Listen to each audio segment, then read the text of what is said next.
بسم اللہ الرحمن الرحیم۔ جواب شکوہ بند نمبر 31۔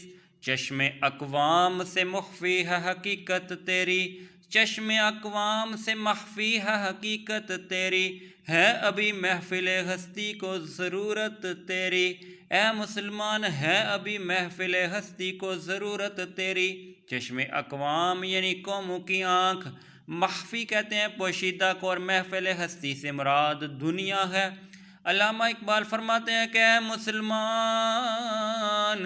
دنیا کی قوموں کی آنکھ سے تیری حقیقت ابھی تک پوشیدہ ہے، یعنی دنیا کی قومیں تیرے وجود کی اہمیت کو نہیں جانتی، اگر وہ جانتی تو تجھ کو مٹانے کے کبھی در پہ نہ ہوتی، اور ابھی دنیا کی محفل کو تو تیری ضرورت ہے، اور زندہ رکھتی ہے زمانے کو حرارت تیری، اور زندہ رکھتی ہے زمانے کو حرارت تیری، کوکب قسمت امکان ہے خلافت تیری، کوکب قسمت امکان ہے خلافت تیری۔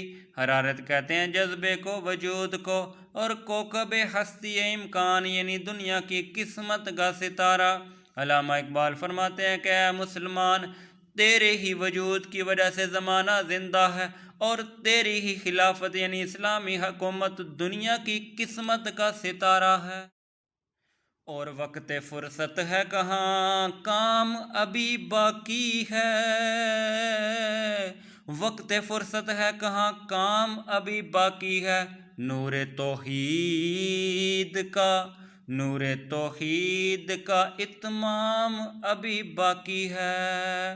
وقت فرصت فارغ ہونے کا وقت، جانے کا وقت، دنیا سے رخصت ہونے کا وقت نور توحید کہتے ہیں، توحید کے نور کو، اور تمام کہتے ہیں مکمل ہونے کو۔ علامہ اقبال فرماتے ہیں کہ اے مسلمان، تجھے دنیا میں اسلام کے فروغ کے لیے ابھی بہت سے کام کرنے ہیں، علاوہ ازیں ابھی تو توحید کا نور بھی پھیلانا ہے، اس لیے تو فارغ نہ بیٹھ۔ ان شعروں میں بھی یہ بات دہرائی جا رہی ہے کہ مسلمان کبھی زمانے سے نہیں مٹ سکتے۔ دنیا کی قومیں اس حقیقت سے ابھی باخبر نہیں ہوئیں کہ ملت اسلامیہ دنیا کی محفل کے لیے باعث زینت بھی ہے، اور زمانے کے لیے زندگی کی حرارت بھی ہے۔ قرآن حکیم میں ارشاد ہے وَمَا أَرْسَلْنَاكَ إِلَّا رَحْمَةً لِّلْعَالَمِينَ،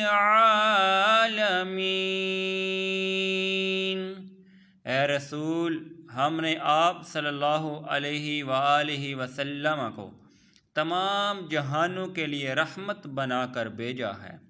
دین اسلام کی تکمیل و ہدایت کے بارے میں ارشاد خداوندی ہے الیوم اکملت لکم دینکم، اے رسول، آج کے دن میں نے تیرے لیے تیرے دین کو مکمل کر دیا۔ چونکہ رسول خدا کا دین مکمل ہو چکا ہے، اس لیے اب دین اسلام کو کسی اور نبی کی کوئی ضرورت نہیں۔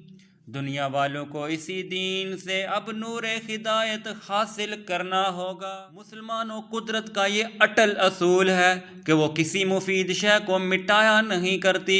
مسلمان جب تک قائم و دائم رہنے والے دین کی اشاعت اور خلافت کے لیے کام کرتے رہیں گے، وہ بھی محفل عالم میں باقی رہیں گے، وہ بھی دنیا میں قائم و دائم رہیں گے۔ اس بند کے آخری شعر میں مسلمانوں کو یہ ہدایت دی گئی ہے کہ وہ توحید و رسالت کے نور کو پھیلانے کے لیے ہمیشہ سرگرم رہیں، تاکہ دنیا اسلام کی بدولت سکھ چین کی زندگی گزار سکے۔